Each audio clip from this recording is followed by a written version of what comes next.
사랑한다. 10번. 2년마다 받는 건강검진서를 한 번 놓친 후 남편은 4년 만에 건강검진을 받았다. 검사 결과서에 재검을 요함 글자가 적혀 있다. 남편은 아무렇지 않게 별일 있겠어? 하고 말했고 나 역시 별일 없을 거라고 생각했다. 건강이 좋은 편은 아니지만 특별히 이상 증세도 없었다. 설마 별일 있을까? 그 설마가 사람을 잡았다. 교사로 재직 중이던 남편은 휴가를 내어 종합병원에 입원하여 며칠 동안 정밀검사를 받았다. 폐암 3기. 하늘이 무너지는 것 같았다. 아직 50대인데, 아직 할 일이 많은데, 어느 정도냐고 묻는 나의 말에 젊은 레지던트는 주저하면서도 단호하게 말을 꺼냈다. 이 정도면 3기 말, 거의 말기라고 봐야죠. 너무 늦게 오셨네요. 한강이 보이는 병원 옥상에서 나는 목이 터져라 울었다. 세상은 온통 흙빛이었고 미로였다. 언젠가 아이들에게 읽어준 동화의 내용이 생각났다. 하늘이 무너졌대. 하늘이 무너졌다는 소문에 닭도 도망가고 토끼도 도망가던 그 이야기가 지금 내 마음에 한 글자 한 글자로 떨어져 박혔다. 나의 하늘이 무너졌다. 도망갈 곳도 없고 피할 곳도 없었다. 그렇게 크고 든든했던 나의 하늘이 갑자기 마른 가랑잎처럼 부서져 바람에 날린다. 한참 후에야 병실을 들어서는 나를 보고 텔레비전을 보던 남편은 아이처럼 천진하게 말했다. 이 추운데 어디 갔다 왔어? 의사에게 들은 말을 나는 한마디도 하지 못했다. 다음날 의사에게 항암 치료에 대한 구체적인 계획을 듣고 남편은 담담하게 너무 걱정하지 마, 나을 거야 라며 내 어깨를 두드렸다. 평소 침착하고 의연했던 그 사람다운 말이었다. 한 주, 두 주 현실을 인정하고 마음을 추스릴 즈음 성당 지인들이 집으로 찾아오기 시작했다. 사람들의 안부 전화가 쇄도하고 손님은 좀처럼 끊기지 않았다. 착하고 바르게 살아온 그의 삶의 흔적이었다. 처음에는 눈물을 글썽이며 조심조심 들어와 기도만 하던 사람들이 나중에는 목적을 잊고 드라마 이야기도 하고 농담도 했다. 그것이 오히려 도움이 되었다. 심각한 이야기는 사춘기 때나 하는 것이다. 나이가 들면 자고로 유머 감각이 최고라고 떠들며 깔깔 웃기도 했다.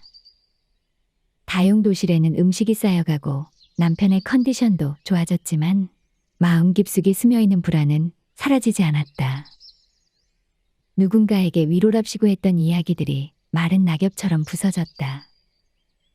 결혼 28년째, 아직은 서로가 나누어야 할 시간이 많은 나이였다. 서울 근교에 집을 얻어 마치 신혼처럼 살림을 시작했다. 함께 텃밭을 가꾸고 맛있는 것을 먹고 산책하다 보니 그가 청년처럼 젊어 보였다. 그는 여전히 나의 하늘이었고 든든한 벽이었다. 어느 날 성당 동생 글라라가 찾아와 남편을 위로하느라 종알종알 말을 꺼내기 시작했다. 형제님, 매일 저녁에 자리에 누우시면요. 가슴에 손을 얹고 사랑한다. 사랑한다. 소리내어 10번 정도 말해보세요. 몸이 그 말을 듣고 힘을 낼 거예요. 속으로 말고 꼭 소리를 내서 말해야 해요. 착하고 발랄한 긍정 마인드를 지닌 클라라의 말에 웃으며 남편은 고개를 끄덕였다. 하지만 그는 하루에 3마디밖에 안 하는 경상도 남자이다. 아내인 나에게도 평생을 살면서 사랑을 꼭 말로 해야 하나? 딱 보면 모르나? 하던 남자였으니 갑자기 그런 말을 할 리가 만무했다. 한번 해보라고 옆에서 닥달해 보았지만 됐다마 하며 손을 내줬던 사람이었다. 그런 그가 어느 날 밤 침대에 누워서 모기 소리 마냥 작은 소리로 뭐라고 중얼대었다. 모르는 척 가만히 들어보았더니 사랑한다, 사랑한다, 사랑한다 라는 말이었다. 장난기 많은 내가 슬그머니 가까이 가서 남편의 가슴에 손을 얹고 큰 소리로 사랑한다, 사랑한다 거들었더니 남편의 목소리가 갑자기 자신감을 얻은 듯 커졌다. 사랑한다, 사랑한다, 내 몸 사랑한다, 사랑한다, 우리 마누라 라며 내 손을 덥석 잡던 그의 눈에 눈물이 비쳤다.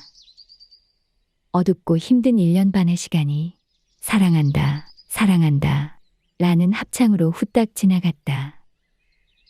손가락을 세며 되뇌인 말들이 힘이 되어 치료 과정은 힘들지 않게 지나갔지만 운명은 절망의 비탈길로 우리를 끌고 가버렸다. 오랫동안 매달려 집중하던 대학원 논문이 끝나고 딸과 제주 여행길에 올랐다.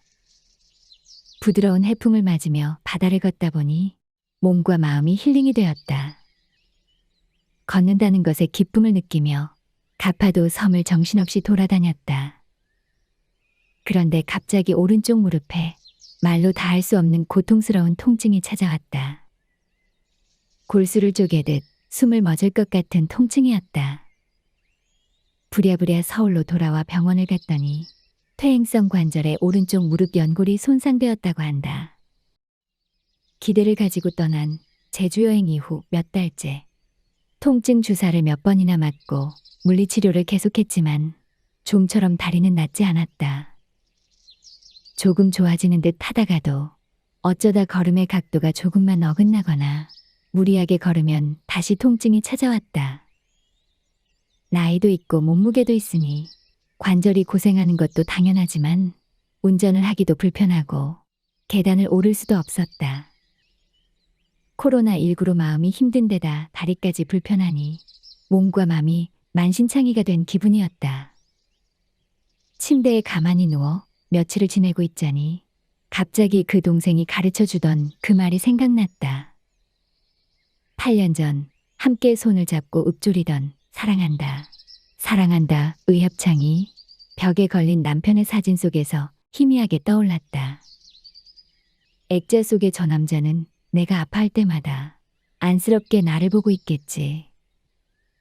침대에 가만히 누워 가슴에 손을 대고 작은 목소리로 사랑한다, 사랑한다 중얼거리던 그의 모습을 떠올리는 것이 다행히도 이제는 고통스럽지 않다.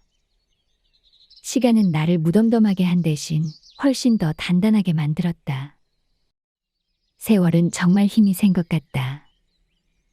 슬픔도 아픔도 다 바래져서 좋은 것으로 받아들일 수 있게 되었으니 때로는 그의 따뜻한 미소를 떠올리고 그의 목소리를 떠올리는 것만으로도 남은 인생을 잘 살아갈 용기가 생기는 것 같다.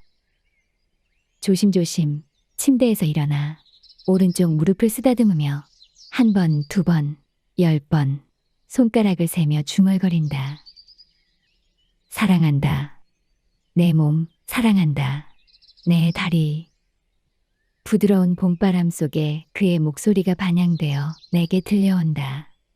사랑한다. 우리 마누라. 사랑한다. 우리 마누라 다리.